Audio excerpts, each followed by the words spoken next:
Hi, I'm Russell Sturgis. Welcome to the latest blog in our series on mindful divorce.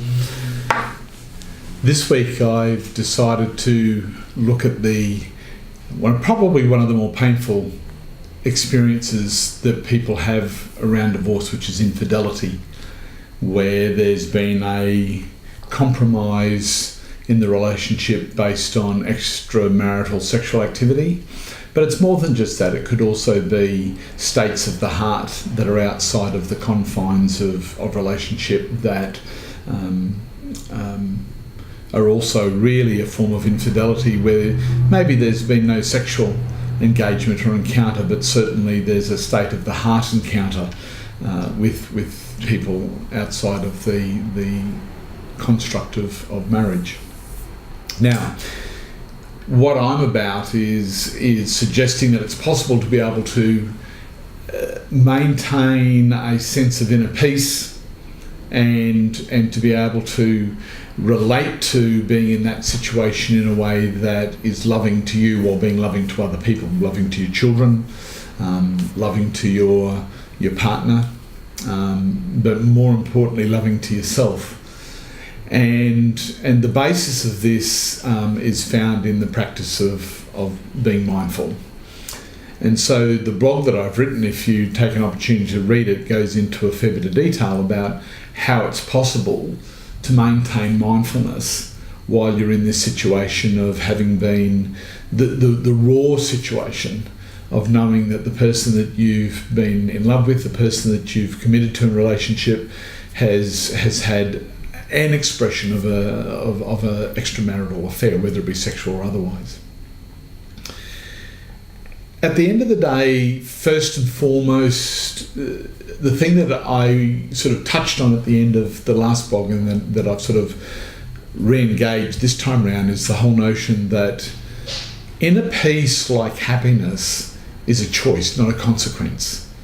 In other words, it's possible to be happy as a result of an experience, and it's possible to have inner peace as a result of being maybe in the right environment or with the right people. But just as much as it's the extension of the experience, it's also a choice. And so the thing that I think is really important in all of this and the sort of stuff that you go through as you're going through a divorce is to be aware of the whole notion that you can choose inner peace and that you can choose to be happy. You can wake up in the morning and that's a choice. Now, for some people that's not easy.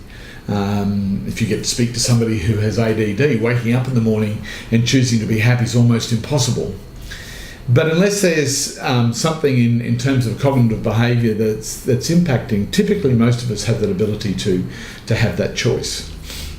A lot of us forfeit the choice, by the way, because we have our hearts set on wealth or abundance or intelligence or love or all sorts of other things that we believe qualifies our ability to be happy.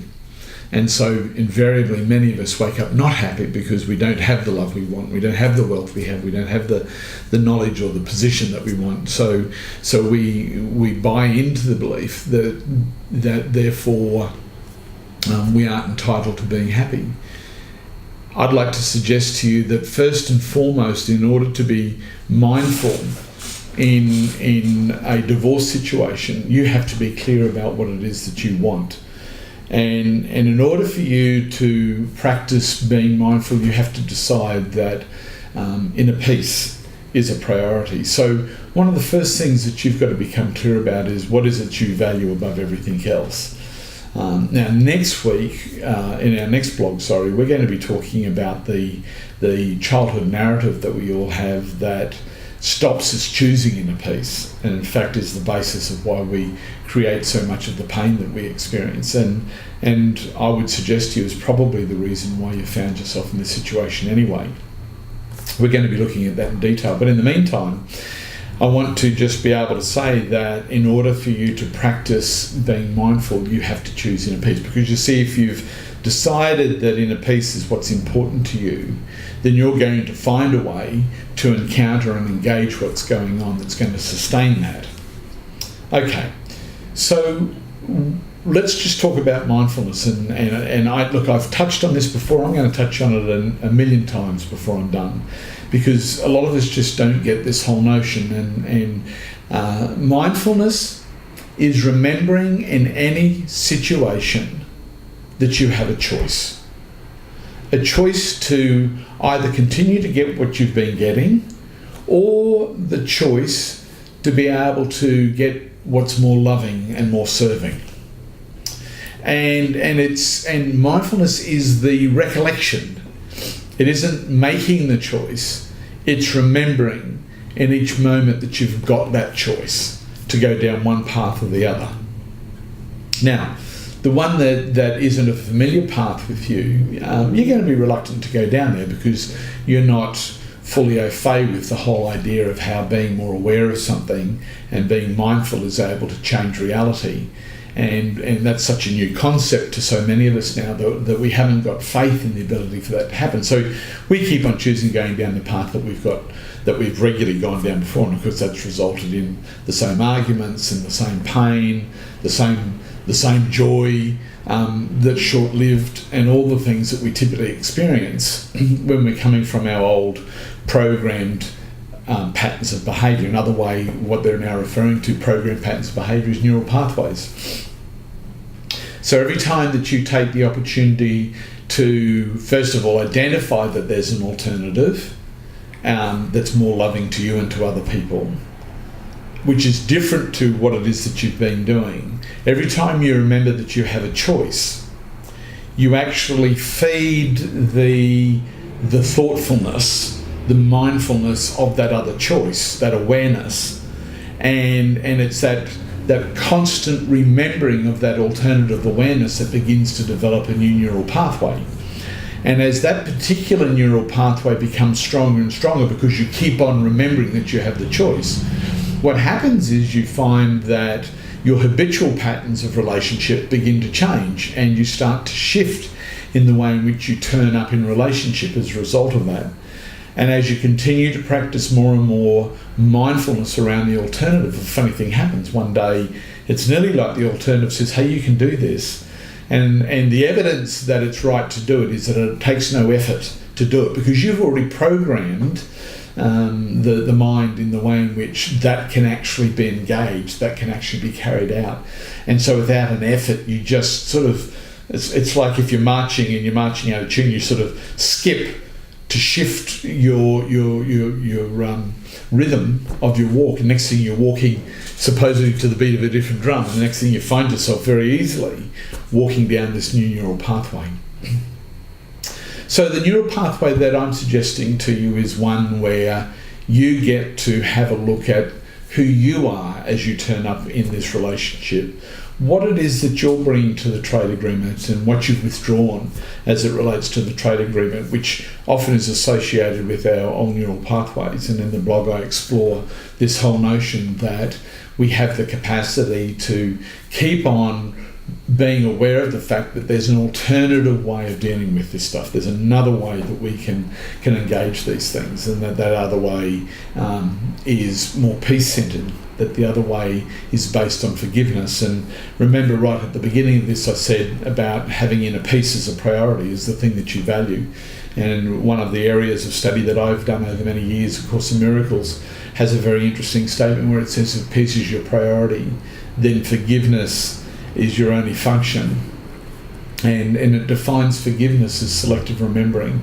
In other words, it's choosing to see what's happened through a different set of eyes. It's not about denying what's happened, but giving it a different context. And oftentimes when it comes to another person, it's having the courage to ask the question, what could this person tell me that would help me understand why they are the way they are?